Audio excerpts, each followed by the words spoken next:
saja. Kelinci berjalan sangat lincah dan cepat, sedangkan siput berjalan sangat lambat. Mengapa bisa begitu ya?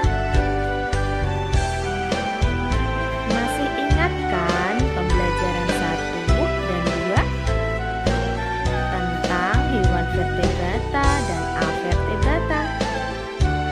Pada pembelajaran sebelumnya, kalian sudah tahu kelinci termasuk hewan vertebrata yang memiliki tulang belakang.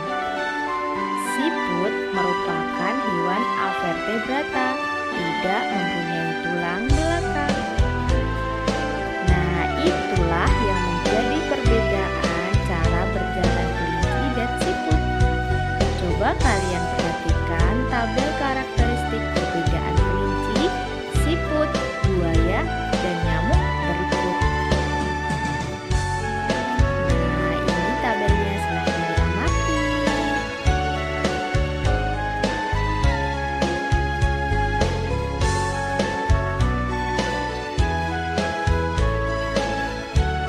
Kalian sudah mengamati tabel perbedaan kelinci, siput, buaya, dan nyamuk.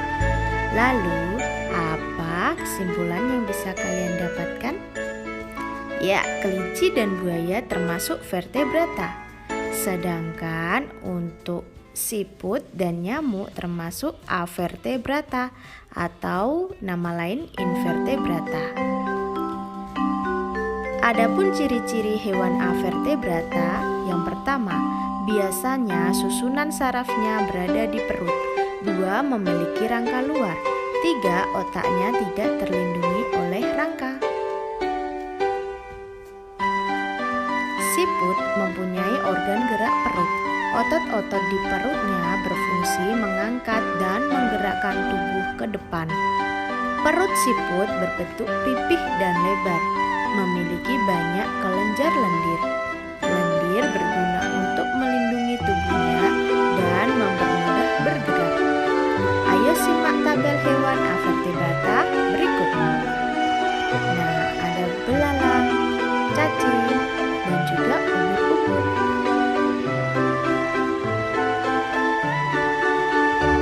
Agar lebih paham, simak juga peta konsep ini. Hewan avertebrata. Ada yang bergerak menggunakan kaki dan sayap, contohnya belalang, kupu-kupu, semut.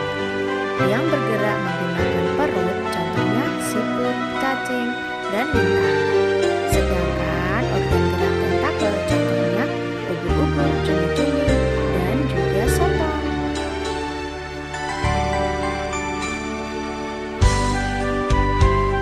Tugas 1, membuat model sederhana hewan avertebrata. Bahannya plastisin. Pertama, buat bentuk memanjang. Ini sebagai cangkang. Yang kedua, gulung plastisin yang sudah dibentuk tadi. Nah, seperti gambar sudah membentuk cangkang ya. Yang ketiga, buat perut siput. Kalian buat lagi dengan plastisin beda warna seperti gambar. Buat kepala siput, caranya membentuk bulatan kecil lalu ditempelkan di ujung perut plastisin. Kemudian tempelkan cangkang siput tadi dengan perut siput. Kalian buat mata siput dan antenanya juga ya. Tempelkan mata dan antena pada kepala siput. Nah, sudah jadi. Ayo kita baca teks cerita pada halaman 44. Tentukan ide pokok setiap paragraf. Siput bukan hewan lemah. Paragraf 1.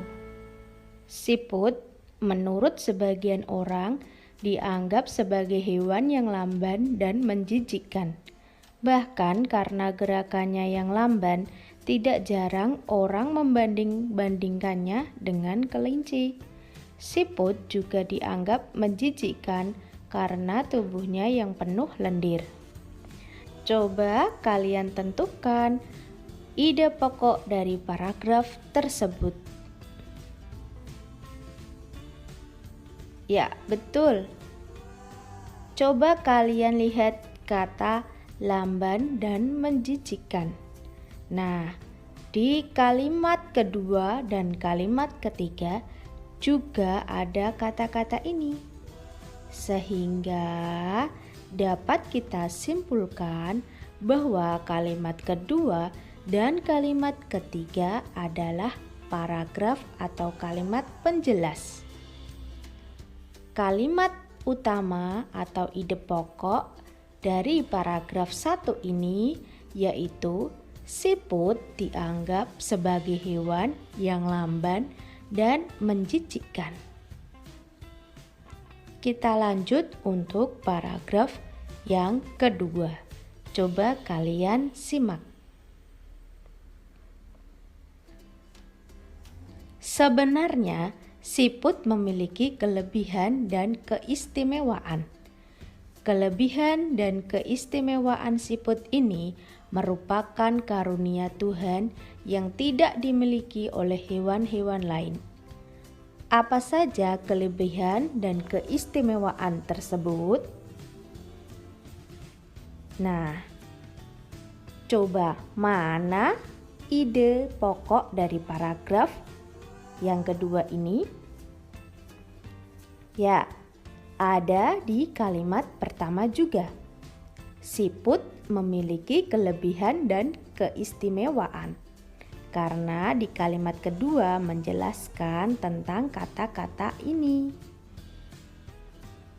Selanjutnya yaitu paragraf yang ketiga. Coba kalian simak ya.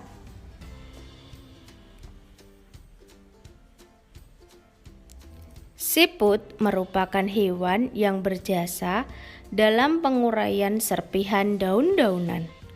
Kenapa berjasa? Karena siput memakan daun-daunan dan menjadikannya bagian-bagian yang kecil atau serpihan, sehingga mudah untuk diuraikan oleh bakteri pengurai.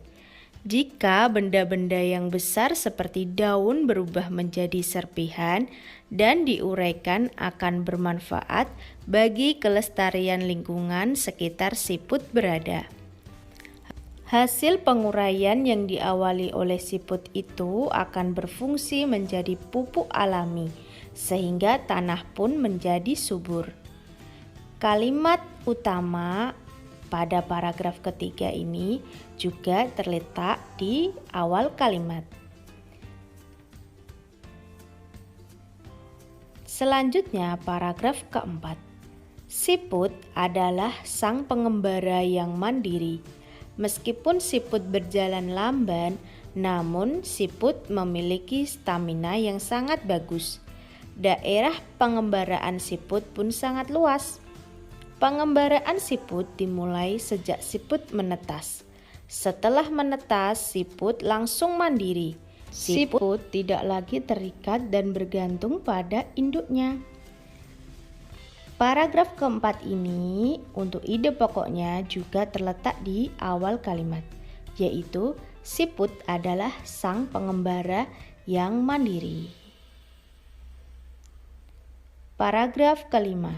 Nah, anak-anak, coba kalian tentukan sendiri ide pokok dari paragraf yang kelima. Setelah ketemu, kalian bisa mencocokkan dengan guru kalian masing-masing. Paragraf keenam atau yang terakhir. Nah, di sini coba kalian tentukan sendiri lagi mana yang menjadi kalimat utama dari paragraf ini.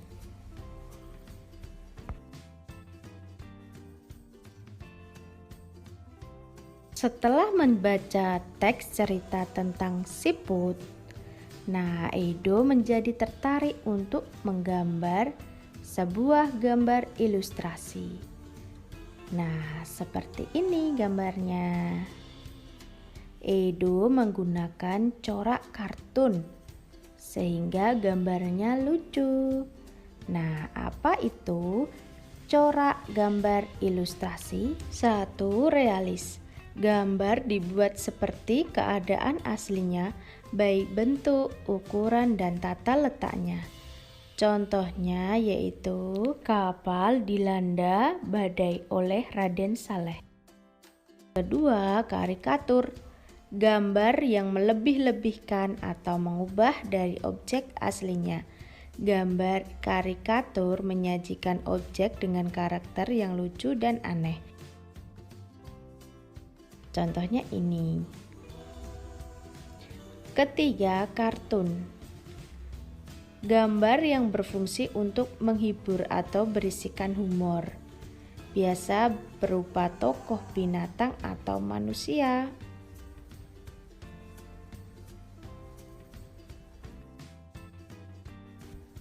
Yang keempat atau yang terakhir yaitu dekoratif.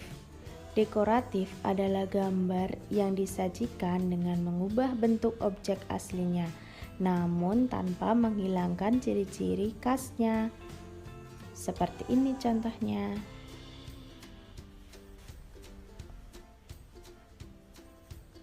Anak-anak, demikian materi dari Bu Devi. Kesimpulan yang dapat kita ambil yaitu